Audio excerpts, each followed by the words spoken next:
देखो भाई हम लोग क्या कर रहे हैं, हम लोग चैप्टर नंबर 18 के numericals, chapter number 18 second year के जो न्यूमेरिकल्स हैं फिजिक्स 10 ईयर के, हम लोग वहाँ से सॉल्व कर रहे हैं।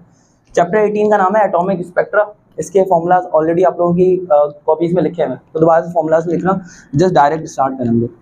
यहाँ पे 2022 के अंदर एक न्यूमेरिकल आया हुआ है कि hydrogen atom in ground state, hydrogen atom ground state के अंदर एक्साइट हो रहा है bye absorbing a photon of 12.15 electron volt. कहने का मतलब ये कि हाइड्रोजन एटम अपनी ग्राउंड स्टेट में था। ग्राउंड स्टेट का मतलब यानी कि कौन से शेल में होगा उसका इलेक्ट्रॉन, फर्स्ट शेल में।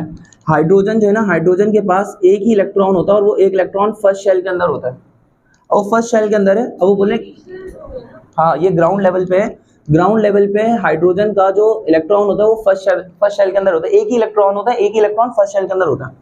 और वो बोल रहे हैं कि ये जो एक इलेक्ट्रॉन है, हाइड्रोजन एटम का जो electron, actually electron ground state में था, उसने फोटोन को क्या किया, एब्जॉर्ब किया।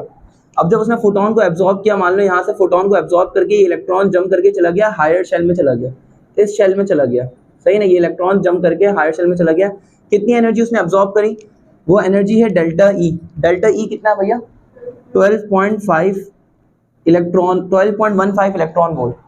इतनी एनर्जी उसने एब्जॉर्ब करी। हमसे कहा जा रहा है कि find the quantum number of this excited state, यानी कि अब उस एक्साइटेड स्टेट के अंदर जहां पे इलेक्ट्रॉन मौजूद है, उस एक्साइटेड स्टेट के अंदर कौन सा शेल होगा, शेल नंबर क्या होगा, क्वांटम नंबर क्या होगा, हमें वो फाइंड आउट करना है। समझ में आया मैंने क्या बोला, समझ में आया, यहाँ से ऊपर से चला गया। दोबारा समझ लो, हाइड्रोजन का जो इलेक्ट्रॉन था वो पहले शेल में था, पहले शेल से एनर्जी एब्जॉर्ब करके वो चला गया एक्साइटेड स्टेट में चला गया। हमें मालूम करना है कि अब वो कौन से शेल के अंदर चला गया है, हमें वो फाइंड आउट करना है। तो यहाँ पे लिख देता हूँ, यहाँ पे लिख देता हूँ बच्चों, n की वैल्यू हमें फाइंड आउट करनी है। n से मुराद number of shell in excited state या number of shell of excited state, कुछ भी बोल दो, ये हमें फाइंड आउट करना है। डेल्टा ई की value find out, delta E की वैल्यू आपको गिवन है। डेल्टा ई की वैल्यू कितनी है, डेल्टा ई की वैल्यू है 12.15 इलेक्ट्रॉन वोल्ट। इलेक्ट्रॉन वोल्ट में रहने तो चेंज करने की जरूरत नहीं है। हमें फाइनल शेल की एनर्जी पता है क्या, इस फाइनल शेल की एनर्जी, इस फाइनल शेल की एनर्जी क्या होगी, क्या हमें इस फाइनल शेल की एनर्जी पता है, फाइनल शेल की एनर्जी भी नहीं पता। तो इसका मतलब पहले हमें ई एन भी फाइंड आउट करना पड़ेगा। हमें ये पता है पहले ग्राउंड स्टेट में था, उसके बाद उसने इतनी एनर्जी एब्जॉर्ब करी, अब वो चला गया एक्साइटेड स्टेट में। एक्साइटेड स्टेट में उस शेल की एनर्जी क्या है ये भी हमें नहीं पता, और हमें उस शेल का नंबर भी फाइंड आउट करना है। कैसे करेंगे, सबसे पहले हमारे पास फॉर्मूला होता है, since E n equals to -13.6 divided by n square. ये फॉर्मूला होता है ई एन का, यानी कि आपको किसी शेल की एनर्जी गिवन है, आप एन एफ एन आई से भी चल सकते हैं, वो मसला नहीं है कोई। यहाँ पे आप एन आई की वैल्यू 1 कर लो और एन एफ की वैल्यू क्या कर लो, एन एफ की वैल्यू आप यहाँ पे एन एफ इधर एन एफ से शो कर लो, उससे फर्क नहीं पड़ता। लेकिन मैं यहाँ पे 1 इंट्रोड्यूस नहीं कर रहा, मैं जस्ट इस फॉर्मूला से चल रहा हूँ। ये फॉर्मूला आसान है। ये फॉर्मूला के अंदर बोल रहे हैं कि अगर आपको एक्साइटेड स्टेट की एनर्जी गिवन है तो आप एक्साइटेड स्टेट की एनर्जी पुट करो, यहाँ पे -13.6 एज इट इज रहेगा, और यहाँ पे डिवाइड बाय एन स्क्वायर करो। एन स्क्वायर अपनी जगह पे रखो, यहाँ पे सॉल्व करोगे तो आपके पास एन की वैल्यू आ जाएगी। लेकिन आपको ई एन की वैल्यू पता करनी पड़ेगी। ई एन निकालने का तरीका क्या होगा, हमारे पास एक फॉर्मूला होता है delta E equals to E n minus E one, यानी कि आप इसको ई एफ माइनस ई आई भी बोल सकते हो, यानी फाइनल शेल की एनर्जी माइनस इनिशियल शेल की एनर्जी, या फिर ये बोल दो कि ई एन कौन से शेल के अंदर गया उस शेल की एनर्जी माइनस, और आपके पास फर्स्ट शेल की एनर्जी, फर्स्ट शेल की एनर्जी यानी कि हाइड्रोजन जो था वो पहले शेल के अंदर था। डेल्टा ई की वैल्यू पुट करो, डेल्टा ई की वैल्यू कितनी है 12.15, ठीक है। फर्स्ट शेल की एनर्जी फिक्स होती है, फर्स्ट शेल की एनर्जी होती है -13.16, फर्स्ट शेल की एनर्जी फिक्स होती है, यहाँ पे लिख देता हूँ, ये हो जाएगा ई एन अपनी जगह पे माइनस फर्स्ट शेल की ग्राउंड स्टेट की एनर्जी जो होती है वो फिक्स होती है -13.6, ये फर्स्ट शेल की एनर्जी कहलाती है, फिक्स है, ठीक है। यहाँ पे 12.15 रहेगा, ये माइनस माइनस क्या हो जाएगा प्लस, ये प्लस वाली वैल्यू इधर आके क्या हो जाएगी माइनस, ये क्या हो जाएगा 12.15 माइनस 13.6, यहाँ पे क्या आ जाएगा ई एन। अभी क्या हो जाएगा ई एन इक्वल्स टू 12.15 में से ये वाली वैल्यू माइनस होगी तो क्या होगा, कितना -1.45, यहाँ पे यूनिट आ जाएगा इलेक्ट्रॉन वोल्ट, ठीक है। अब यहाँ पे ई एन की वैल्यू यहाँ पे पुट कर लो, ये क्या हो जाएगा -1.45 equals to -13.6 divided by n square. अब यहाँ पे एन स्क्वायर डिवाइड में ऊपर आके क्या हो जाएगा मल्टीप्लाई, -1.45 इधर आके डिवाइड में आ जाएगा, ये हो जाएगा -13.6 डिवाइड बाय -1.45। बताना है इसका आंसर क्या आ रहा है, 9.37। दोनों साइड पे रूट ले लेंगे, दोनों साइड पे रूट लेंगे तो ये क्या हो जाएगा n स्क्वायर इक्वल्स टू 9.37, इस साइड पे भी रूट लिया, यहाँ पर भी रूट लिया, ये क्या हो जाएगा स्क्वायर से root cancel, n equals to 3.06। लेकिन n की वैल्यू जो होती है वो फ्रैक्शंस में नहीं हो सकती, या तो फर्स्ट शेल होगा या सेकंड शेल या थर्ड शेल, इस तरीके से। तो हमारे पास n की वैल्यू आ जाएगी 3, थर्ड शेल के अंदर इलेक्ट्रॉन चला गया, ये हमारा आंसर। नहीं देखो मैं एक काम करता हूँ, थोड़ा सा वापसी मैं मतलब मुझे लग रहा है ठीक से मैंने एक्सप्लेन नहीं किया, दोबारा से एक्सप्लेन करता हूँ। देखो हाइड्रोजन का इलेक्ट्रॉन था पहले शेल में, जब हाइड्रोजन का इलेक्ट्रॉन पहले शेल में था तो उसने कुछ एनर्जी को एब्जॉर्ब किया। जब आप उसको हीट करोगे तो हीट करने के बाद इलेक्ट्रॉन जो होगा वो अपने ग्राउंड शेल से जंप करके कहाँ पे चले आएगा, हायर शेल में चले आएगा। तो हमने फाइंड आउट करना है कि हायर शेल में कौन से शेल में गया है। पहली बात, जब हायर शेल में कौन से शेल में गया है तो मुझे उस शेल की एनर्जी भी पता होनी चाहिए, लेकिन मुझे उस शेल की एनर्जी भी नहीं पता। मुझे ये पता है कि हाइड्रोजन जब अपने पहले शेल में होगा ना तो फर्स्ट शेल की एनर्जी फिक्स होती है बाय डिफॉल्ट। ये हमने बोहर्स की डेरिवेशन के अंदर पढ़ा था कि फर्स्ट शेल की एनर्जी -13.6 इलेक्ट्रॉन वोल्ट होती है फिक्स्ड, ठीक है, डेरिवेशन के अंदर आया था। तो फर्स्ट शेल की एनर्जी पता है मुझे। फर्स्ट शेल के बाद उसने कुछ एनर्जी एब्जॉर्ब करी, जब उसने कुछ एनर्जी एब्जॉर्ब करी, अगर मैं उन दोनों एनर्जीज को प्लस कर दूं, जैसे फर्स्ट शेल की एनर्जी हो गई -13.6 और कितनी एनर्जी उसने एब्जॉर्ब करी 12.15, इन दोनों को सम कर दूं तो हमारे पास टोटल आ जाएगा कि अब फाइनल शेल की एनर्जी क्या है, कौन से शेल के अंदर पहुंचा है। अब En की वैल्यू में पता लग गई, यहाँ पे फॉर्मूला के अंदर पुट किया, सॉल्व किया तो मेरे पास n स्क्वायर की वैल्यू आ गई, और n स्क्वायर की वैल्यू से मुझे n की वैल्यू पता लग गई कि अब उस शेल में जहाँ पे हाइड्रोजन मौजूद है उस शेल का नंबर क्या है, तो वो क्या है, थर्ड शेल। ये समझ में आया किस तरह से गया।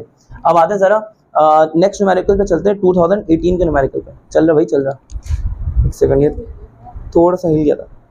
चलो 2018 के न्यूमेरिकल पे आते हैं भैया। 2018 का न्यूमेरिकल भी आप लोगों को आसानी से समझ में आ जाएगा। 2018 के न्यूमेरिकल में बोल रहे हैं एक फोटोन है, a photon of what minimum energy is required. Photon आपको कम से कम कितनी एनर्जी का रिक्वायर्ड होगा to ionize a hydrogen atom. यहाँ पे एक वर्ड लिखना भूल गया, to ionize a hydrogen atom from n equals to 1। एक सेकेंड, यहाँ पे टू आयोनाइज नहीं, वो आयोनाइज वाला वहां पर है। Is required to a hydrogen atom.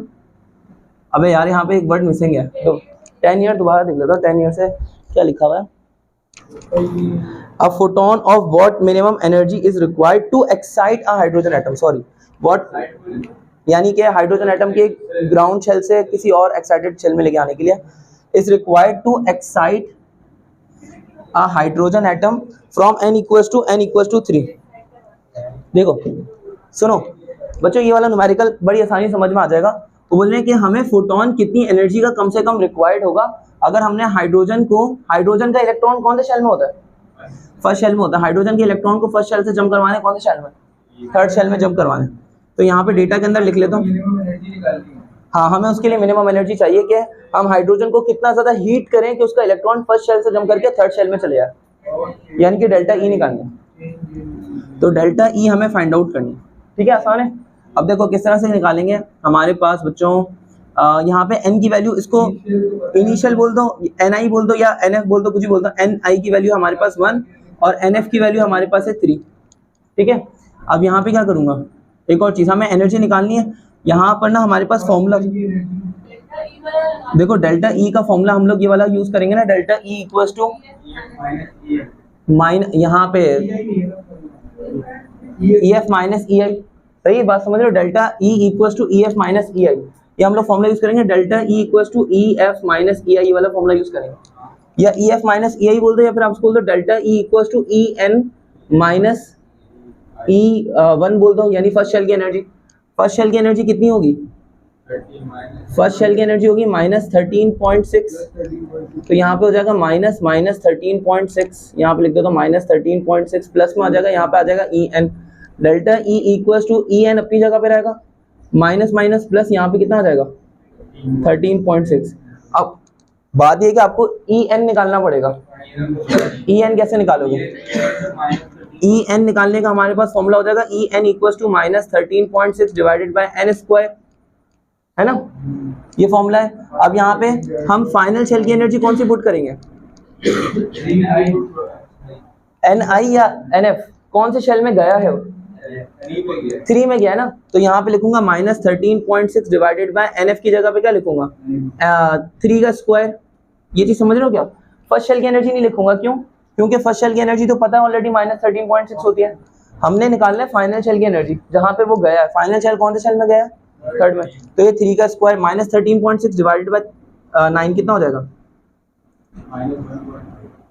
-1.5 exact, या 4.5 -1.51 इलेक्ट्रॉन वोल्ट। या हमारे पास ये एनर्जी आ गई, उस फाइनल शेल की एनर्जी आ गई -1.51 इलेक्ट्रॉन वोल्ट। ये उठाओ यहाँ पे पुट कर दो, तो ये क्या हो जाएगा?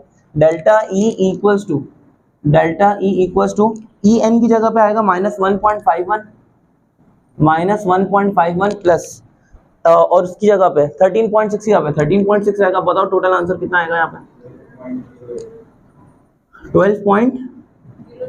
12.09 इलेक्ट्रॉन वोल्ट। यानी कि कम से कम आपको इतनी एनर्जी रिक्वायर्ड होगी अगर आपने हाइड्रोजन के इलेक्ट्रॉन को फर्स्ट शेल से जंप करवाने कौन सी शेल में लेके आना है?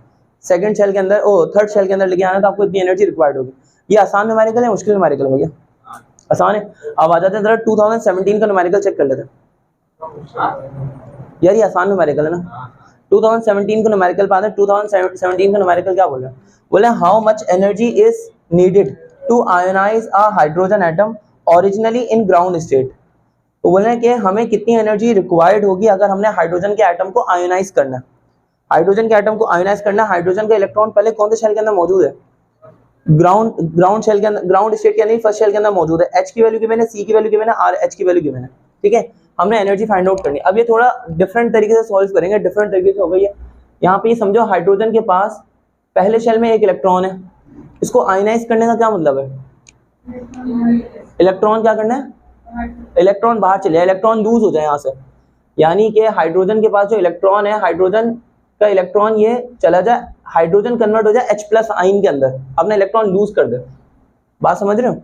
तो मैं ये बोल सकता हूँ कि इधर इनिशियल शेल की वैल्यू कितनी है? 1, लेकिन उसके बाद जब इलेक्ट्रॉन लूज हो रहा है तो ये कहाँ पे जा रहा है? कुछ पता है क्या? ये कुछ भी नहीं पता, हम इसको इन्फिनिटी बोल देंगे कि भाई ये कहाँ जा रहा है।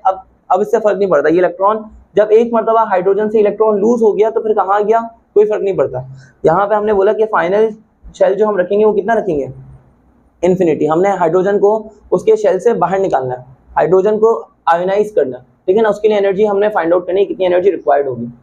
अब देखो H की वैल्यू गिवन है, C की वैल्यू गिवन है, RH की वैल्यू गिवन है। यहाँ पे एनर्जी निकालने का हम लोग फॉर्मूला यूज करेंगे E = hc/λ। ये वाला फॉर्मूला भी पढ़ा आप लोगों ने। E = hc/λ से सॉल्व करेंगे, लेकिन बात यह है कि आपको लैम्डा नहीं पता। तो वेवलेंथ निकालने का क्या फॉर्मूला है? वेवलेंथ निकालने का फॉर्मूला है 1/λ = RH मल्टीप्लाई बाय 1/। देखो यहाँ पे हम लोग पुट करते हैं छोटी वाली वैल्यू, इस जगह पे हम लोग पुट करते हैं बच्चों छोटी वाली वैल्यू। जैसे 1 और इन्फिनिटी में छोटी वैल्यू कौन सी है? 1 छोटी है, तो हम यहाँ पे लिखेंगे 1/ni का स्क्वायर माइनस 1/ बड़ी वाली वैल्यू nf की है, तो हम यहाँ पे लिखेंगे 1/nf का स्क्वायर। अब वैल्यूज पुट कर लो, 1/λ अपनी जगह पे, RH की जगह उसकी वैल्यू पुट करो। RH की वैल्यू कितनी है? एक सेकंड, हेलो, अबे यार बाद में बात करें। अच्छा RH की वैल्यू पुट करो पहले। RH की वैल्यू कितनी है? 6। RH की वैल्यू 6.63 एक्सपोनेंशियल कितना? -34। यहाँ पे 1/ni की जगह पे क्या आएगा? 1/1 का स्क्वायर माइनस 1/nf की जगह पे क्या आएगा? अबे यार गलती ना, मेरा एक सेकंड में कॉल आ गई तो मैं भटक गया। यहाँ पे क्या आएगा? 1.097 एक्सपोनेंशियल 7, और यहाँ पे क्या आएगा? 1/1 का स्क्वायर माइनस 1/∞ का स्क्वायर। इस पूरी चीज को सॉल्व करना, क्या आंसर आ रहा है बताना? 1.097 एक्सपोनेंशियल 7, और इस पूरे ब्रैकेट को सॉल्व करो, बताओ क्या आंसर आ रहा है? 1/∞ हो जाएगा 0। कैसे? सेम तो वैल्यू रहेगी। अच्छा अब लैम्डा, आपने लैम्डा डायरेक्ट निकाला है। देखो 1.097 में स्टेप वाइज चल रहा हूँ। यहाँ पे हो जाएगा 1.097 एक्सपोनेंशियल 7, 1/1 का स्क्वायर हो जाएगा 1, माइनस 1/∞ का स्क्वायर क्या हो जाएगा? 1, ये 0 हो जाएगा, 1 - 0 आ जाएगा, यही वैल्यू आ जाएगी। अभी वाली वैल्यू डिवाइड में जाके मल्टीप्लाई और लैम्डा निकल आएगा, बताना। 1 डिवाइड बाय 1.097 एक्सपोनेंशियल 7, यहाँ पर आ जाएगा लैम्डा। लैम्डा की वैल्यू आ रही 9.11 एक्सपोनेंट -8। यूनिट क्या हो जाएगा इसका? मीटर। अभी वेवलेंथ निकल आई। अब इस वेवलेंथ को यहाँ पे पुट करोगे तो एनर्जी निकल जाएगी। मैं इस जगह पे सॉल्व कर लेता हूँ, जगह हमारे पास नहीं है। तो एनर्जी इक्वल्स टू hc/λ यहाँ पे आएगा h की जगह पे 6.63 एक्सपोनेंशियल -34, c की जगह पे आएगा 3 एक्सपोनेंट 8 और नीचे लैम्डा की जगह पे क्या आएगा, लैम्डा की जगह पे आएगा 9.11 एक्सपोनेंट -8। सही है, यहाँ पे हमारे पास आ जाएगा एनर्जी, एनर्जी की वैल्यू आ जाएगी, जरा इसको सॉल्व कर बताना टोटल आंसर कितना है 2.18 कितना 2.18 एक्सपोनेंट कितना माइनस एक्सपोनेंट -19 18 एक्सपोनेंट -18। यहाँ पे जो एनर्जी निकली है वो कौन सी यूनिट में निकली है, जूल्स के अंदर निकली है। अब इस एनर्जी को अगर इलेक्ट्रॉन वोल्ट में कन्वर्ट करना हो तो कैसे करेंगे, इसको कन्वर्ट करते हैं हमेशा इलेक्ट्रॉन वोल्ट में बताते हैं, जब बहुत छोटी वैल्यू होती है ना तो हम इसको इलेक्ट्रॉन वोल्ट में कन्वर्ट कर देते हैं नॉर्मली। डिवाइड कर दो किस चीज से, 1.6 एक्सपोनेंशियल -19 से डिवाइड करो, बताओ क्या आंसर आ रहा है।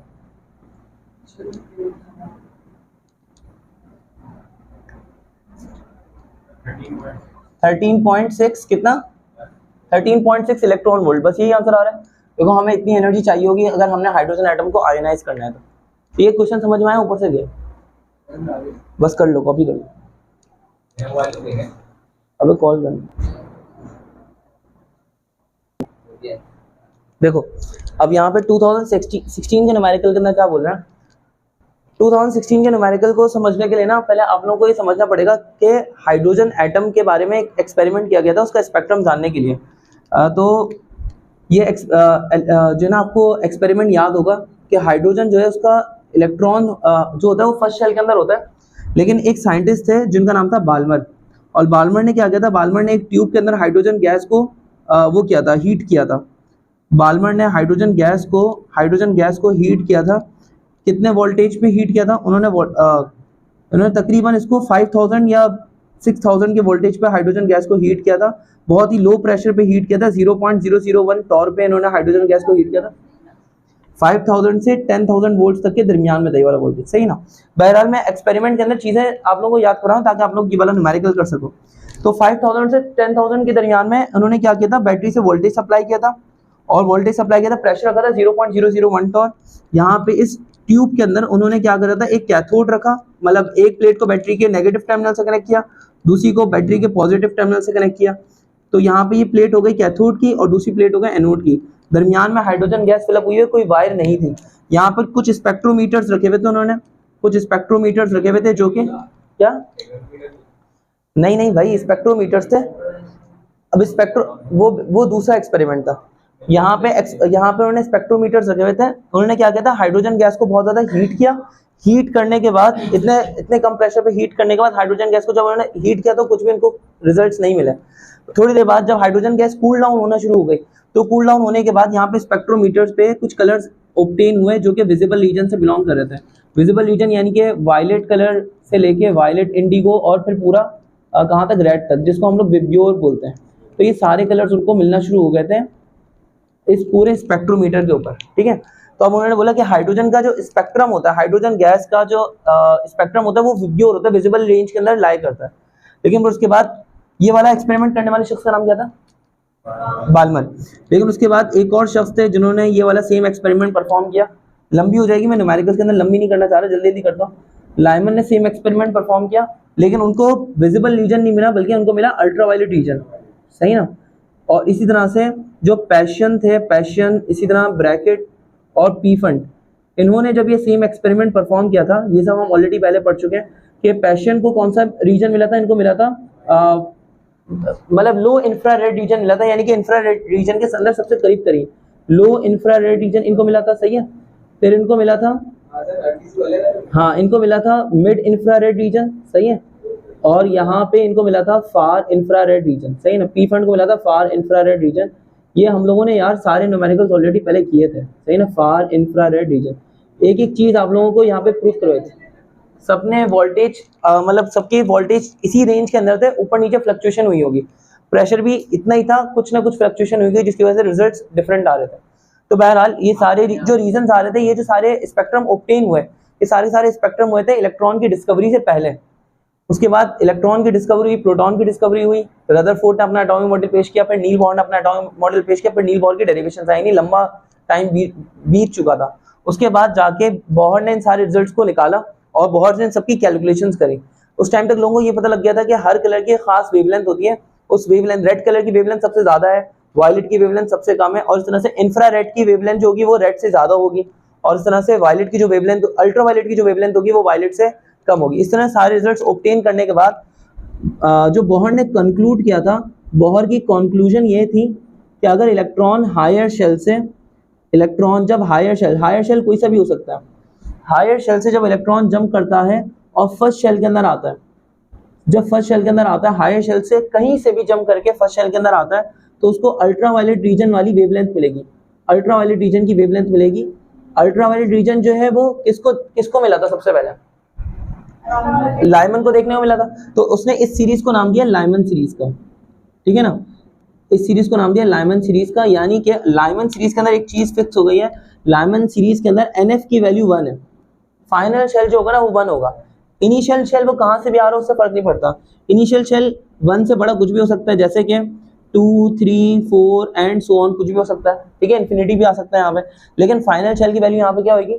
1 होगी, ये याद रखना। अब इसी तरह से बोहर्स की दूसरी यहाँ पे कंक्लूजन क्या थी कि अगर इलेक्ट्रॉन हायर शेल से कहीं से भी जंप करके सेकंड शेल के अंदर आता है, सेकंड शेल के अंदर आता है, तो हमें कौन सा रीजन देखने को मिलेगा? हमें विजिबल रीजन देखने को मिलेगा। और विजिबल रीजन किसको देखने को मिला था? बाल्मर को देखने को मिला था। तो ये वाली सीरीज का नाम दिया उसने बाल्मर सीरीज, ठीक है भैया, बाल्मर सीरीज का नाम दिया। अब यहाँ पे बाल्मर सीरीज के अंदर NF की वैल्यू फिक्स है, NF की वैल्यू कितनी है? 2, और NI की वैल्यू कुछ भी हो सकती है, NI की वैल्यू 3, 4, 5, 6 कुछ भी हो सकती है, सही ना, 1 नहीं हो सकती, 2 से ऊपर होगी, सही ना, हायर शेल से जंप करके 2 पे आ रहा है। अब इसी तरह से जो पैशन थे भाई, ये न्यूमेरिकल सारे करवाए हुए यार, पैशन सीरीज के अंदर, ये आपकी कॉपी के अंदर भी हुए पूरे एक एक्सपेरिमेंट यहाँ पे प्रूव करवाया था।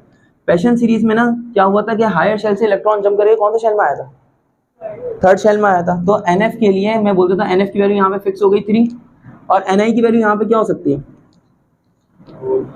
4, 5, 6 एंड सो ऑन, कुछ भी हो सकती है। इसी तरह से ब्रैकेट सीरीज में आते हैं, ब्रैकेट सीरीज के अंदर NF की वैल्यू क्या होगी? ब्रैकेट सीरीज के अंदर NF की वैल्यू होगी 4, और NI की वैल्यू क्या होगी? 5, 6, 7 एंड सो ऑन, कहीं तक भी चले। और इस तरह से लास्ट पी फंड सीरीज के अंदर, पी फंड के अंदर क्या होगा कि NF की वैल्यू हो जाएगी 5, और इस तरह से NI की वैल्यू कुछ भी हो सकती है 6, 7 एंड सो ऑन। बात समझ रहे हो कि नहीं समझ रहे हो? अब एक चीज और, यहाँ पे हमें ये समझ में आ गया, इसकी पिक्चर ले लेना अभी आप लोग। यहाँ पे हमें ये समझ में आ गया कि लाइमन के अंदर, लाइमन सीरीज के अंदर भी NF की वैल्यू 1 फिक्स है, बाल्मर सीरीज के अंदर भी NF की वैल्यू फिक्स है, 2 है फिक्स, ठीक है। अब पैशन सीरीज के अंदर NF की वैल्यू 3, ब्रैकेट के अंदर NF की वैल्यू 4, पी फंड के अंदर NF की वैल्यू 5, सबकी NF की वैल्यू फिक्स है। NI की वैल्यू किसी की भी फिक्स नहीं है। हमसे ना 2 तरह के सवाल पूछे जाते हैं, हमसे सवाल पूछा जाता है शॉर्टेस्ट वेवलेंथ निकालने के लिए, और कौन सी वेवलेंथ निकालने के लिए? लॉन्गेस्ट वेवलेंथ निकालने के लिए। शॉर्टेस्ट वेवलेंथ उस वक्त होगी जब इलेक्ट्रॉन बहुत दूर से आ रहा होगा, तो वेवलेंथ ना दूर से, जितना दूर से आ रही होगी, तो ये वेवलेंथ दूर से आते आते करीब आते आते ये छोटी होती रहती है। जितना दूर से आएगी उतनी वेवलेंथ क्या हो जाएगी? छोटी हो जाएगी। जितना करीब से आ रही होगी वेवलेंथ क्या होगी? बड़ी होगी। बात समझ रहे हो? तो लॉन्गेस्ट वेवलेंथ के लिए हम NI की वैल्यू क्या करेंगे? फिक्स नहीं है। लॉन्गेस्ट वेवलेंथ अगर हमें निकालनी है, लॉन्गेस्ट वेवलेंथ निकालने का मतलब ये है कि जो हमारे पास जो वेव आ रही है वो करीब से आ रही है कि दूर से आ रही है? करीब से आ रही है। यानी कि एग्जाम्पल के तौर पे, फॉर एग्जाम्पल अगर मैं बोलता हूँ NF की वैल्यू है 5, तो अगला शेल, हायर शेल जो उसके करीब करीन होगा वो कौन सा होगा? 6। 5 के ऊपर वाला शेल जो उसके करीब करीन है वो कौन सा है? 6 है। जहां से ये आ रही होगी तो मैं बोलूंगा NI की वैल्यू यहाँ पे क्या होगी? 6 होगी। बात समझ। अगर NF की वैल्यू मैं बोलता हूँ कि 2 है, तो कौन से शेल से ये वाली वेव आ रही होगी? जो करीब करीन हो, जहां से लॉन्गेस्ट वेवलेंथ आ रही है, तो क्या होगा? 3rd। तो मैं यहाँ पे बोल सकता हूँ कि NF की वैल्यू, अगर मैं बोलता हूँ NF की वैल्यू जो भी है लॉन्गेस्ट वेवलेंथ के लिए, NI की वैल्यू होगी NF+1। बात समझ रहे हो? यहाँ तक समझ में आया कि नहीं समझ में आया? लॉन्गेस्ट वेवलेंथ के लिए हम NI की वैल्यू क्या रखेंगे? NF+1। और यहाँ पे अब शॉर्टेस्ट वेवलेंथ की बात करें। शॉर्टेस्ट वेवलेंथ हमारे पास दूर से आ रही है कि करीब से आ रही है भैया? शॉर्टेस्ट वेवलेंथ हमारे पास दूर से आ रही है। कोई चीज कितना दूर से आ सकती है? इन्फिनिटी से आ सकती है। तो मैं बोल सकता हूँ शॉर्टेस्ट वेवलेंथ के लिए हम NI की वैल्यू क्या रखेंगे? इन्फिनिटी। अब यहाँ तक तुम्हें समझ में आया कि नहीं समझ में आया? इन सब चीजों का यूज करेंगे हम इन दोनों न्यूमेरिकल्स के अंदर। पहले इसकी पिक्चर ले लो, क्योंकि ये वाले न्यूमेरिकल्स ना सबसे मोस्ट रिपीटिंग न्यूमेरिकल्स है। अगर आपको ये न्यूमेरिकल्स की ये सारी चीजें पता है, आप 2 मिनट के अंदर न्यूमेरिकल सॉल्व कर सकते हैं। पिक्चर ले ली भैया? ले ली ना? फिर पिक्चर लेना। लाइमन सीरीज के अंदर NF की वैल्यू क्या रखते हैं बताना? लाइमन सीरीज के अंदर NF की वैल्यू रखेंगे 1, बाल्मर के लिए NF की वैल्यू रखेंगे 2 और ब्रैकेट के लिए 4, पैशन के लिए 3, पी फंड के लिए 5। ठीक है, अब आते हैं जरा इस न्यूमेरिकल पे चलते हैं। यहाँ पे हमसे बोल रहे हैं कि find the shortest wavelength and find the longest wavelength. Shortest wavelength का मतलब ये है कि हमारे पास जो वेव आ रही है वो दूर से आ रही है, इन्फिनिटी से आ रही है। शॉर्टेस्ट वेवलेंथ हमें फाइंड आउट करनी है। शॉर्टेस्ट वेवलेंथ जब हमने निकालनी होगी, मेरी बात सुनो क्लास, मेरी बात सुनो, शॉर्टेस्ट वेवलेंथ हमने जब निकालनी होगी तो एनआई की वैल्यू क्या रखेंगे, इन्फिनिटी, यानी कि ये वेवलेंथ बहुत दूर से आ रही है, वेव बहुत दूर से आ रही है। लॉन्गेस्ट वेवलेंथ जब हमें निकालनी होगी, लैम्डा एल जब हमें निकालना होगा, लैम्डा एल मतलब लॉन्गेस्ट वेवलेंथ जब हमने निकालनी होगी तो हमारे पास हम देखेंगे कि ये क्या चीज, NI plus 1, NF plus 1, NI की वैल्यू निकालनी तो हम क्या करेंगे, एनएफ प्लस 1 कर देंगे। अब यहाँ पे हम देखेंगे भाई जो हमने शॉर्टेस्ट वेवलेंथ निकालनी है और लॉन्गेस्ट वेवलेंथ निकालनी है, इमिटेड फोटॉन्स की हाइड्रोजन स्पेक्ट्रा के अंदर कौन सी सीरीज में निकालनी है, पी फंड सीरीज के अंदर। अगर पी फंड सीरीज है तो पी फंड सीरीज के लिए क्या चीज फिक्स होगी, पी फंड सीरीज के लिए एनएफ की वैल्यू फिक्स होगी। एनएफ की वैल्यू क्या होगी 5, यहाँ पे भी लिख देता हूँ, एनएफ की वैल्यू है 5। तो यहाँ पे क्या हो जाएगा 5 + 1 4 से ऑनवर्ड्स होगी, 5 के ऊपर जाके होगी एनआई। बताओ यहाँ पे क्या आएगा, फिफ्थ शेल है ना, फिफ्थ शेल के ऊपर वाले शेल कौन सा हो सकता है, सिक्स्थ। तो यहाँ पे क्या करूंगा 5 + 1 कितना हो जाएगा 6। लॉन्गेस्ट वेवलेंथ उस वक्त होगी जब इलेक्ट्रॉन 6th शेल से जम करके कहाँ पे आए, 5th शेल पे, हायर शेल से जम करके 5th शेल में आए, 6th शेल से जम करके 5th शेल में आ जाए।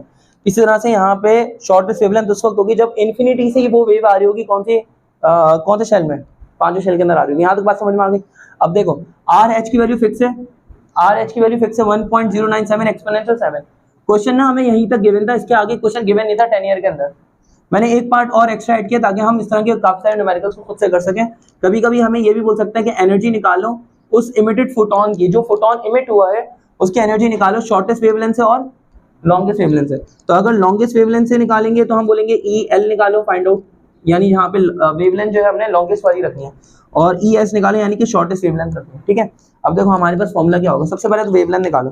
वेवलेंथ निकालने का फॉर्मूला है since 1/λ equals to R H multiply by 1/, यहाँ पे देखो छोटी वाली वैल्यू पुट करेंगे हमेशा, छोटी वैल्यू यहाँ पे हमेशा एनएफ की रहेगी, क्योंकि एनएफ की वैल्यू छोटी है, एनआई की वैल्यू यहाँ पे बड़ी है, इन्फिनिटी बड़ा है। यहाँ पे भी एनएफ छोटा है, एनआई क्या है बड़ा। तो अब यहाँ पे लिखोगे एनएफ का स्क्वायर माइनस 1/, एनआई का स्क्वायर। ठीक है, यहाँ पे क्या करोगे 1/, अगर मैंने शॉर्टेस्ट वेवलेंथ के लिए करना है तो ये करूंगा 1/λs equals to R H Z की जगह पे आएगा 1.097 एक्सपोनेंशियल 7। सही है, यहाँ पे क्या आएगा 1/, एनएफ की जगह पे आएगा 5 का स्क्वायर माइनस 1/, एनआई की जगह पे आएगा इन्फिनिटी का स्क्वायर। ठीक है, यहाँ पे 1/λs, इस पूरे फ्रैक्शन को सॉल्व करके आएगा, क्या आंसर आ रहा है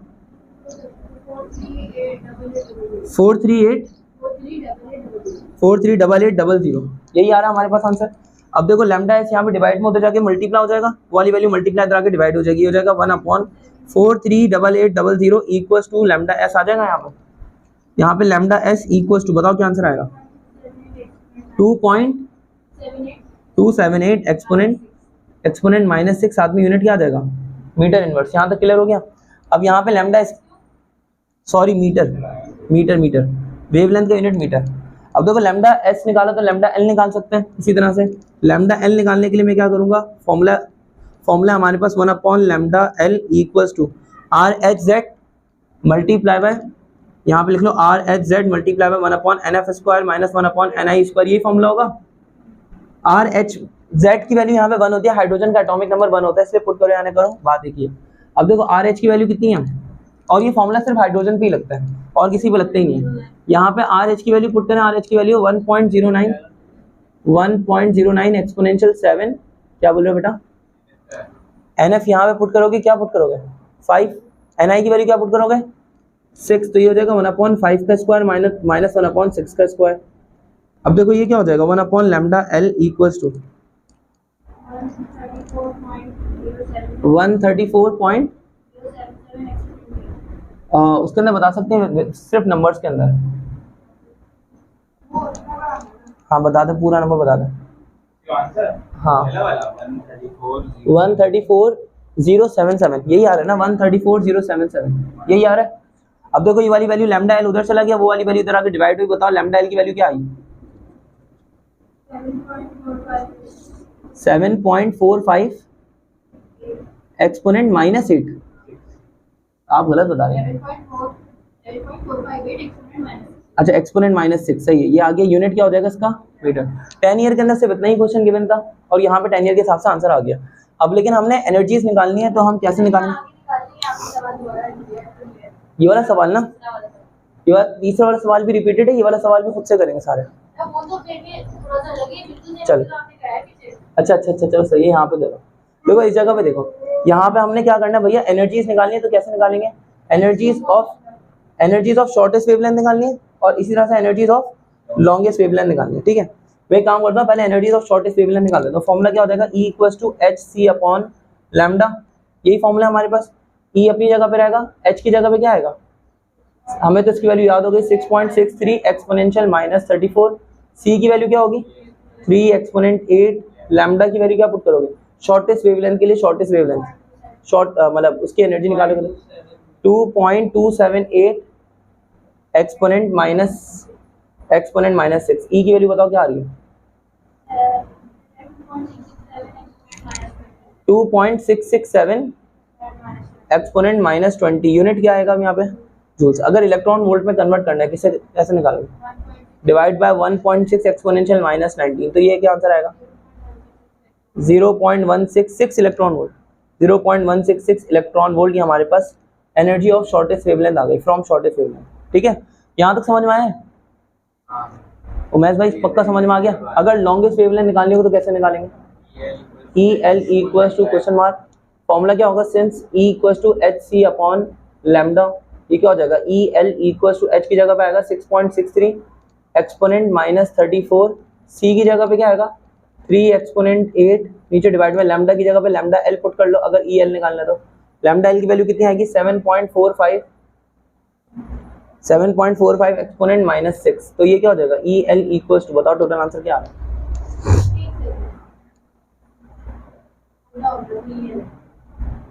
है? ऐसा थोड़ी ना हो सकता है।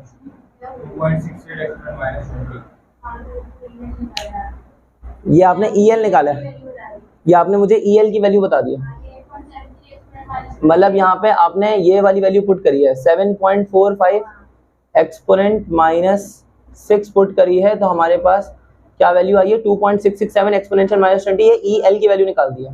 सही है भाई, माजरत, ये शॉर्टेस्ट की वेवलेंथ निकाली है, लॉन्गेस्ट की निकाल दी है गलती से। यहाँ पे अब शॉर्टेस्ट की वेवलेंथ निकाल लो, कुछ भी निकाल लो बाद में, फर्क नहीं पड़ता। शॉर्टेस्ट की वेवलेंथ हमने बाद में निकाली, अब यहाँ पे पुट करेंगे 2.278 एक्सपोनेंट -6। अब बताओ क्या आंसर आ रहा है? 8.73 एक्सपोनेंट -20। अब ये यूनिट जो आया है, जो एनर्जी आई है वो जूल्स के अंदर आई है। अगर इसको हम इलेक्ट्रॉन वोल्ट में निकालेंगे तो 1 डिवाइड करेंगे 1.6 एक्सपोनेंशियल -19 से, बताओ क्या आंसर आएगा? इतना 0.545 साथ में यूनिट आ जाएगा इलेक्ट्रॉन वोल्ट। ये हमारे पास ES की वैल्यू हो गई, ये हमारा आंसर है। यहाँ तक आसान है, मुश्किल है यहाँ तक तो आसान। अभी आप लोग उतार लेगा, लेकिन एक सेकंड में आपको ये बता दें, ये दोनों न्यूमेरिकल्स भी आप लोग खुद से सॉल्व कर सकते हैं। पहले तो सारे न्यूमेरिकल को देखो, शहीर भाई प्लीज, यहाँ पे बोला determine the longest and shortest wavelength of photons emitted in Lyman series. Lyman series आप बताओ ना, पहला NF की वैल्यू यहाँ पे क्या हो जाएगी? देखो ये याद करो, लाइमन पहला, बाल्मर दूसरा, पैशियन, ब्रैकेट और पीफन, सही ना? तो लाइमन के अंदर NF की वैल्यू क्या पुट करेंगे? लाइमन के अंदर NF की वैल्यू 1 पुट करेंगे। अगर हमने शॉर्टेस्ट वेवलेंथ निकालनी तो क्या करोगे? शॉर्टेस्ट वेवलेंथ निकालनी, NI की वैल्यू क्या पुट करोगे? NI की वैल्यू इन्फिनिटी पुट करोगे। और अगर हमने लॉन्गेस्ट वेवलेंथ निकालनी तो NI = NF+1। तो बताओ कैसे करोगे? क्या आएगा यहाँ पे? 1 + 1 कितना हो जाएगा? 2। ये हमारे पास NI की वैल्यू आ गई। फॉर्मूला क्या है? 1/λ = RHZ मल्टीप्लाई 1/NF² - 1/NI²। ये फॉर्मूला के अंदर वैल्यूज पुट करोगे, आंसर आ जाएगा। अब यहाँ पे देखते हैं 2013 का न्यूमेरिकल, या आप लोगों का सेम न्यूमेरिकल है। अगर आप उसको प्रिडिक्ट कर पाओ तो आप नहीं बताएगा, तो आपने पढ़ लिया। Hydrogen atom in the ground state get excited by absorbing a photon of 12.15 electron volt. Find the quantum number of the state. जो सबसे पहला वाला न्यूमेरिकल किया था वही वाला है। कौन से ईयर के अंदर आया था ये? 2022 के अंदर। बोले हाइड्रोजन एटम में ग्राउंड स्टेट मतलब यहाँ पे पहले शेल के अंदर था इलेक्ट्रॉन, उसके बाद उसने एनर्जी को एब्सॉर्ब करी, तो डेल्टा ई की वैल्यू है मेरे पास 12.15। फर्स्ट शेल की एनर्जी कितनी होती है? -13.6 इलेक्ट्रॉन वोल्ट। आप क्या करोगे, सबसे पहले ई एन निकालोगे। ई एन कैसे निकालोगे? Delta E equal to E n minus E one करके, डेल्टा ई की जगह पर 12.15 ई एन निकालोगे और यहाँ पे क्या करोगे, माइनस 13.6 हो जाएगा, माइनस माइनस प्लस, और उधर जाके फिर माइनस हो जाएगा। ये आप कर लोगे इसको सॉल्व, ई एन निकलेगा। ई एन के बाद एन कैसे निकालोगे? हाँ, यहाँ पे डायरेक्ट कर दो, n square equal to -13.6 divided by E n, ये हो जाएगा फॉर्मूला, पुट करके निकाल लोगे। करो अब जल्दी, अब जल्दी से कर लो ना यार, मैं इसको पॉज कर लूँ पहले। देखो अब टेक्स्ट बुक के न्यूमेरिकल्स पे आ जाओ भाई। टेक्स्ट बुक के अंदर से हम 4 न्यूमेरिकल्स कर रहे हैं, टोटल 8 न्यूमेरिकल्स हैं। 4 न्यूमेरिकल्स हम लोग कर 10 न्यूमेरिकल्स हैं टोटल। क्या आपको मैं बता दूं ना, टेक्स्ट बुक के अंदर से देखें 18.2 कर रहे हैं, 18.3, 18.8, 18.10, ये तो 4 न्यूमेरिकल्स हम लोग कर रहे हैं ऑलरेडी। नहीं, अब मैं बता दूं कौन कौन से न्यूमेरिकल आप लोगों को इसके अलावा भी घर से कर लेने चाहिए, वो मैं आपको एग्जाम्पल के तौर पर बता देता हूँ भैया। टेक्स्ट बुक के अंदर से जो पेपर में लग सकते हैं, एक आपको कर लेना चाहिए 18.5 कर लेना चाहिए, 18.6 कर लेना चाहिए। लिखो ना, मोबाइल प्लीज छोड़ दें यार, आप लोग क्या कर रहे हो यार। 18.5, 18.6 कर लेना चाहिए। इसके अलावा आपको करना चाहिए मेरे हिसाब से 18.9 और कर लेना चाहिए। ये 3 न्यूमेरिकल्स आपको, और 18.9, ये 3 न्यूमेरिकल्स आपको इन 4 न्यूमेरिकल्स के अलावा कर लेना चाहिए। टेक्स्ट बुक के न्यूमेरिकल्स की प्रैक्टिस हो जाएगी, हो जाएंगे आपसे, आप करने बैठेंगे तो हो जाएंगे इंशाल्लाह। अब देखो 18.2 के न्यूमेरिकल्स पे आओ। 18.2 के अंदर बोल रहा है what is the wavelength of the radiation. यार यहाँ पे आप नहीं करो ना, प्लीज फोकस कर लें। यहाँ पे हमसे कहा जा रहा है what is the wavelength of the radiation that is emitted when a hydrogen atom undergoes a transition from the state n equals to 3 टू n इक्वल्स टू 1। इसका मतलब समझा, इसका मतलब क्या? अब तो आप लोग बता सकते हैं। तीसरे शेल से फर्स्ट शेल में जा रहा है, फिर हाँ ना, तो तीसरे शेल से फर्स्ट शेल में जा रहे, करना क्या है भाई? यार उधर सुनो ना, क्या बोल रहे हैं, क्या निकालना क्या है, जस्ट ये बताओ। वेवलेंथ निकालने बड़ा सिंपल है, RH वाला फॉर्मूला लगाओगे। यहाँ पे वो बोल रहे हैं हाइड्रोजन का इलेक्ट्रॉन जो होता है ना, वो आमतौर पर पहले शेल के अंदर होता है, लेकिन अभी फिलहाल वो कौन से शेल से आया है? एक्साइटेड स्टेट से। एक्साइटेड थर्ड शेल से जम करके आया है, फर्स्ट शेल के अंदर जम करके आया है। जो यहाँ पे फोटॉन्स इमिट होंगे, जो एनर्जी इमिट होगी, फोटॉन्स जो इमिट होंगे, हमें उन फोटॉन्स की वेवलेंथ फाइंड आउट करनी है। क्लियर, समझ रहे हो? अब देखो यहाँ पे फॉर्मूला बताओ, फॉर्मूला क्या यूज करेंगे? Since 1 upon lambda equals to RH multiply by 1 upon, यहाँ पे NF का स्क्वायर माइनस 1 अपॉन NI का स्क्वायर। भाई देखो NF छोटा है ना, यहाँ पे फर्स्ट शेल पुट करेंगे ना, क्योंकि 1 छोटा। मैं पूछ रहा हूँ, मैं कंफर्म कर रहा था कि आप क्या बोलना चाह रहे हैं, सॉरी। अच्छा देखो RH की जगह पे आ गया 1.097 एक्सपोनेंशियल 7। मैं यहाँ पे कह रहा हूँ, सुनो, मैं यहाँ पे कह रहा हूँ इस जगह पे आप छोटा वाला शेल पुट करते हैं। अगर 1 छोटा है तो 1 पुट करो, और अगर 3, हाँ जो छोटा होगा वो पहले लिखोगे ताकि आपका आंसर पॉजिटिव आए। अब यहाँ पे क्या पुट करोगे? 1/1 का स्क्वायर माइनस 1 अपॉन NI की जगह पे क्या पुट करोगे? 3 का स्क्वायर। सॉल्व करोगे आपके पास वेवलेंथ निकल आएगी। आगे आप लोग खुद से सॉल्व कर सकते हो, तो मैं यहीं पे छोड़, ठीक है भैया। आगे आ जाए सारे न्यूमेरिकल पे। 18.3 के अंदर किस तरह से करेंगे? बस छोड़ दो, यहाँ छोड़ दो, कर लेना। यहाँ पे फोकस करो, इस वाले न्यूमेरिकल को समझाओ, क्योंकि अब आप लोग न्यूमेरिकल खुद से करवा सकते हो। लैम्डा की वैल्यू गिवन है हमें, लैम्डा की वैल्यू गिवन है 486.3 नैनोमीटर है। नैनो की जगह पे क्या लिखेंगे? एक्सपोनेंट -9। तो यहाँ पे क्या लिखेंगे? 486.3 एक्सपोनेंट -9 और साथ में यूनिट लिख दिया मीटर, काफी है। अब देखो मैं ये बोल रहा हूँ कि इतनी वेवलेंथ, ये एक बेसिकली हमारे पास फोटोन इमिट हो रहा है फोटोन इमिट हो रहा है हाइड्रोजन एटम के अंदर जो है ना, मतलब किसी एक जगह से, किसी एक शेल से फोटोन इमिट हो रहा है और इलेक्ट्रॉन जंप करके कौन सी सीरीज में आ रहा है, तो यहाँ पे क्या चीज फिक्स होगी, NF की वैल्यू क्या होगी, बाल्मर सीरीज के अंदर NF की वैल्यू हो गई 2। अब हमने निकालना क्या, बोले what transition is responsible for this radiation, ये कौन सी ट्रांजिशन रिस्पॉन्सिबल होगी इस रेडिएशन के लिए। अब क्वेश्चन जो है ना थोड़ा सा समझ लो, यहाँ पे वो बोल रहे हैं कि हाइड्रोजन जो है ना, हाइड्रोजन के पास दूसरे शेल में इलेक्ट्रॉन आया है, सेकंड शेल में इलेक्ट्रॉन आया है। जब सेकंड शेल में इलेक्ट्रॉन आया है तो किसी शेल से आया, आई डोंट नो कहाँ से आया, वो थर्ड शेल से, फिफ्थ शेल से, कहीं से भी आ सकता है, सही ना, कहीं से भी आ सकता है। बस वो बता रहे हैं कि वेवलेंथ जो इमिट हुई है, मतलब जो वेव यहाँ से निकली है उसकी वेवलेंथ कितनी है, 486.3 नैनोमीटर। ये वाली वेवलेंथ वाली आपके पास, मतलब यानी कि समझ लो जो वेव रिलीज हुई है, जो रेडिएशन रिलीज हुई है, उसकी वेवलेंथ है 486.3 नैनोमीटर। कौन सी ट्रांजिशन रिस्पॉन्सिबल होगी इसके लिए, यानी कौन से शेल से आया होगा वो, तो इतनी वेवलेंथ प्रोड्यूस होगी आसान लफ्जों में। तो हमने क्या फाइंड आउट करना है, हमने NI फाइंड आउट करना है, हमने NI की वैल्यू फाइंड आउट करनी है, सही ना। 2 से तो ऊपर ही होगी, इतना तो कंफर्म है, हायर शेल से आया होगा, क्या दिमाग लड़ा है। अब हमारे पास हायर शेल से आया, सही हायर शेल से आया वो, तो NI की वैल्यू हमें फाइंड आउट करनी है, वेवलेंथ हमें पता है, बाल्मर सीरीज के लिए NF की वैल्यू भी 2 पता है। फॉर्मूला क्या यूज करोगे, 1 लैम्डा इक्वल्स टू RH, यहाँ पे क्या आएगा 1 NF square minus 1 NI square, ये फॉर्मूला यूज करोगे।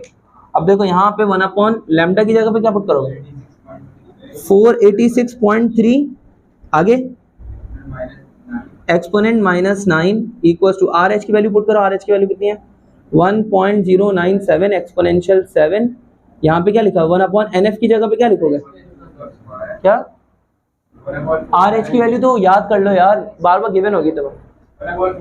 यहाँ पे क्या होगा 1 NI की जगह, NF की जगह पे पुट करोगे 2 का स्क्वायर जो कि 4 हो जाएगा, माइनस 1 NI का स्क्वायर। अब यहाँ पे पहले तो इस वाली वैल्यू को इस वाली वैल्यू से डिवाइड करो, मुझे बताएगा हम सबसे, आपका आंसर निकल गया इस जगह का। हाँ टोटल बताओ क्या निकला, 0563 अरे दिखाना, अरे दिखाना 2056343, पहले तो ये लिख रहा हूँ मैं, ये वाली वैल्यू मल्टीप्लाई हुई थी, आपने इधर लाके डिवाइड की होगी यकीनन।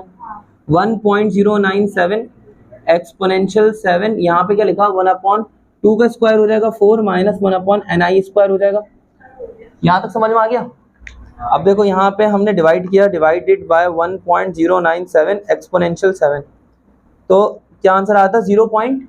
बताएगा क्या आंसर आया था आपका, 0.187 186 आ रहा होगा समथिंग, 0.187 0.187 इक्वल्स टू यहाँ पे लिखा 1/4 माइनस 1 NI स्क्वायर।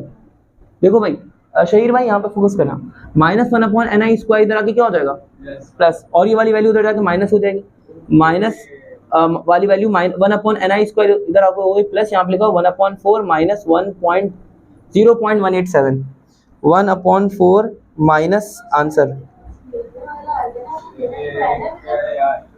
एक सेकेंड यहाँ पहले इसकी बात करो, 1 NI स्क्वायर इक्वल्स टू, यहाँ पे क्या आंसर आ रहा है आपका 0.0625, ऐसा ही है 0.0625 आ रहा है मेरा, चलो जो भी है। अब यहाँ पे NI स्क्वायर यहाँ 0.06 भी काफी है, आगे बढ़ते हैं।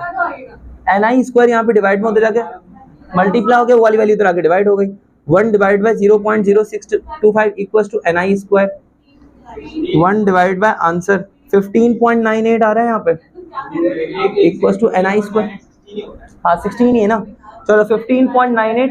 अब इसका आप रूट निकालोगे तो क्या आएगा 4 आएगा, 15.98 को आपने राउंड ऑफ कर लेना है, क्योंकि आपकी NI की जो वैल्यू है वो फ्रैक्शंस में नहीं हो सकते, वो डेसिमल में नहीं हो सकती, तो NI की वैल्यू क्या निकलेगी 4। ये हमारा शेल का आंसर आ गया, 44 शेल से आया, समझ में आया, आसान तो नहीं है ना।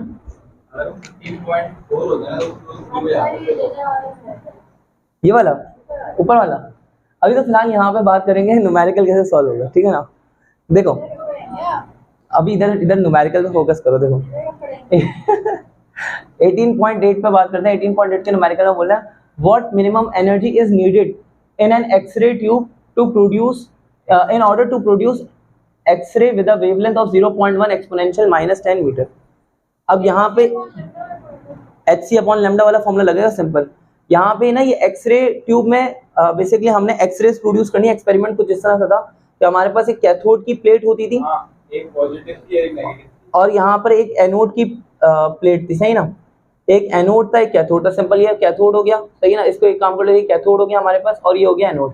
अगर यहाँ से कैथोड को हम क्या करेंगे, बैटरी से हाई वोल्टेज सप्लाई करेंगे, बैटरी से हाई वोल्टेज सप्लाई करेंगे, और हाई वोल्टेज सप्लाई करने के बाद यहाँ से जो कैथोड रेस निकलेंगी, हम इतना ज्यादा हाई वोल्टेज सप्लाई करें कि यहाँ से जो कैथोड रेस निकलने उसमें जो इलेक्ट्रॉन है वो जाके यहाँ पे आके टकरा जाए। अब जब एनोड पे टकराते हैं तो वो इलेक्ट्रॉन्स टूट के एक्सरेज के अंदर कन्वर्ट हो जाता है। बात समझ रहे हो? इलेक्ट्रॉन्स ये कन्वर्ट हो जाते हैं किस चीज के अंदर? तो हमने फाइंड आउट करना है कि हमें कितनी मिनिमम एनर्जी रिक्वायर्ड है, कितनी मिनिमम एनर्जी हम यहाँ से प्रोवाइड करें कि एक्सरे प्रोड्यूस हो जाए जिसकी वेवलेंथ कितनी हो, 0.1 एक्सपोनेंशियल माइनस 10 मीटर। ये आपको फाइंड आउट करना है। तो फॉर्मूला क्या यूज हो जाएगा, since E equals to voltage नहीं फाइंड आउट करना, वोल्टेज जितना ज्यादा होता है ना एनर्जी उतनी ज्यादा हो जाती है। ये डायरेक्ट रिलेशन है, लेकिन सेम नहीं है। बात समझ रहे हो? एनर्जी हमें फाइंड आउट करनी E equals to hc upon lambda. तो होगा क्या, E इक्वल्स टू hc की जगह पुट करोगे 6.63 एक्सपोनेंशियल माइनस 34, C की जगह पे क्या पुट करोगे 3 एक्सपोनेंशियल 8, लैम्डा की जगह पुट करो 0.1 एक्सपोनेंशियल माइनस 10 मीटर। एनर्जी कितनी निकलेगी बताओ जरा, बताना टोटल आंसर क्या आ रहा है।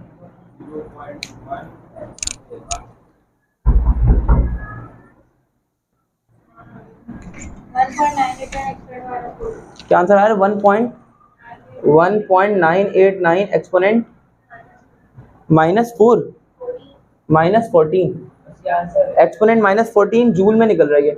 अगर आपको इसको कन्वर्ट करना है इलेक्ट्रॉन वोल्ट के अंदर तो किस तरह कन्वर्ट करोगे? करो बताओ, कन्वर्ट करना है बताओ, डिवाइड करो, आ जाओ उस्मान अंदर आओ, डिवाइड करो 1.6 एक्सपोनेंशियल माइनस 19 से कितना 124,312.5 इलेक्ट्रॉन वोल्ट, इतनी एनर्जी रिक्वायर्ड होगी। बात समझ रहे हो भैया? आसान न्यूमेरिकल था, कोई मुश्किल न्यूमेरिकल नहीं था।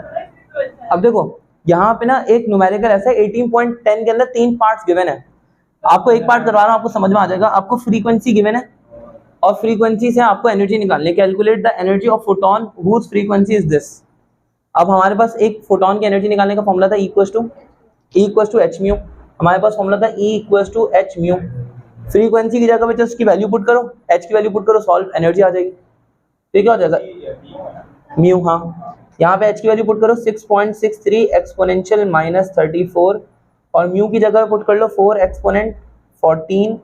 इस सॉल्व करो, बताओ टोटल आंसर क्या निकलेगा। हाँ ये यहाँ पे एनर्जी जो निकलेगी वो कौन सी यूनिट में निकलेगी, जूल्स के अंदर निकलेगी।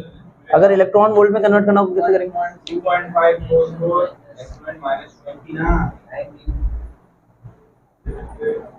मुझे लग रहा है आपने यहाँ पे ना मुझे आंसर सही नहीं बताया। आप एक और मरतबा चेक करो इस जगह पे, मैंने बताया नहीं आपको। टोटल आंसर वापसी चेक करो। इस जगह में मुझे लग रहा है आंसर सही 6.63 एक्सपोनेंशियल माइनस 34, आगे लिखा हुआ भैया 3 एक्सपोनेंशियल 8, नीचे 0। सही आ रहा है? सही भाई, लग रहा था ना मुझे, क्या करूँ। बताओ इसका आंसर क्या निकला? 2.544 एक्सपोनेंट। भाई सही बता दो।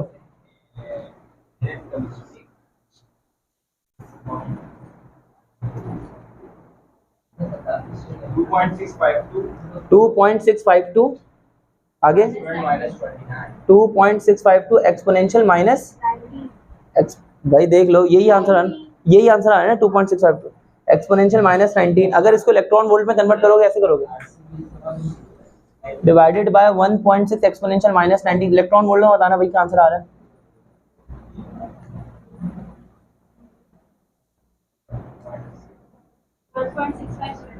1.6575 यूनिट क्या होगा, इलेक्ट्रॉन वोल्ट। ये हमारा आंसर है।